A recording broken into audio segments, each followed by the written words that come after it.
বানারার দোয়া।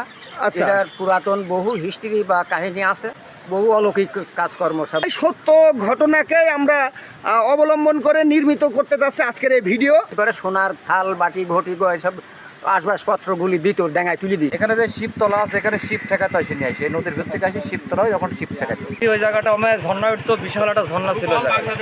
সত্যই তো ঘটনাটা সত্য না হলে ওই কথাগুলো ভাসে নাকি? দাদার থেকে শুনছি কি বানারার দোয়ার মাঝখানে বুঝতে এটি কি বান্দরের দোয়া নাকি। আচ্ছা, এইটা বলার কারণে বলে ওই লৌকাটা ঘুরাই মানে ফেলাই দিছিল লোকজন। গরু মোষ কেউ ধোয়া থেকে দু একটা নাবাই নিয়ে যায়, ভাসায় নিয়ে চলে যায়। একজন বাবলা গাছে থেকে ঝাঁপ মারার পরে উঠছিল না, আর একজন গোসল করার পরে ডুব মারার পরে আর উঠেনি, ভাসিয়ে আছে। অনেক লোকই তো ভাই এখানে মান্যত দেয়, দেখি হিন্দু মুসলমান, দুধ, কেউ মুসুরির ডাউল, কেউ বিভিন্ন জিনিস মান্যত করে এই জায়গায় দেখি।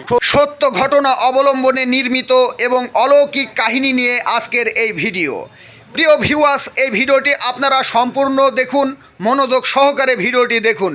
এই ভিডিওটি দেখলে আপনারা অজানা অনেক ইতিহাস জানতে পারবেন। ভিডিওটিকে লাইক করবেন, কমেন্ট করবেন এবং শেয়ার করবেন। প্রিয় ভিউয়ার্স, এই ভিডিওতে লুকে আছে অজানা অনেক ইতিহাস, যা এখন আমি আপনাদের মাঝে একে একে তুলে ধরার চেষ্টা করব। তাই সম্পূর্ণ ভিডিওটি দেখুন। গরই আছে, এইটা হচ্ছে গরই এমএনডি ছিল, পুরাতন একটা নদী ছিল।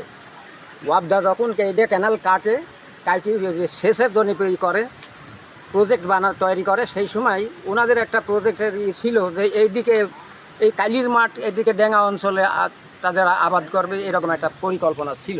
কালীর মাঠ। কালির মাঠ, আচ্ছা। বর্ডার অঞ্চল। আচ্ছা, আর ওইটা ওই দিক থেকে যশোর দিকে নিয়ে গেছে, যে যশোরে নিয়ে গেছে পানির। ওটা পুরো এখন প্রচালিত, ওটা চলছে, আর এটা এখনো কার্যকারী হয় নাই।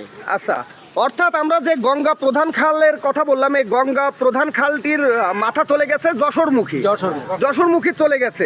এটার হচ্ছে শেষ কোথায় ছিল? এই যে অর্থাৎ এই যে এই গরইটির এটা ম্যাপে পরিকল্পনা ছিল বর্ডার অঞ্চলে, মানে বহুত ডেঙ্গা জমি আছে, সেই সবগুলি ইরিগেশন আবাদ করার কথা ছিল।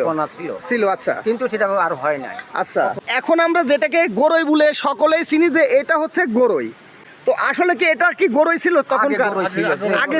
আগে ছিল গরই। আগে আবেদের ঘাটের থেকে এমনি দিদি পদ্মার পানি এমনি নামি চলে যেত বসনি খালি মুর্শিদোয়া, হ্যাঁ চলে যেত গঙ্গা আটলান্টিক মহাসাগরে। আটলান্টিক মহাসাগরের দিকে চলে যেত, তখন এই কবাট ছিল না।